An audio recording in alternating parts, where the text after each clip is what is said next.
ॐ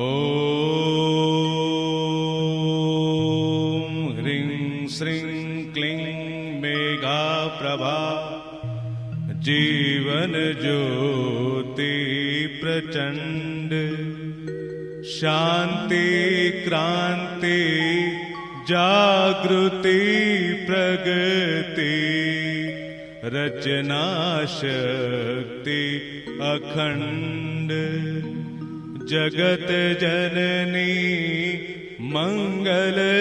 करनी गायत्री सुखधाम प्रणवो सावित्री स्वधा स्वाहा पूरन काम स्वाहा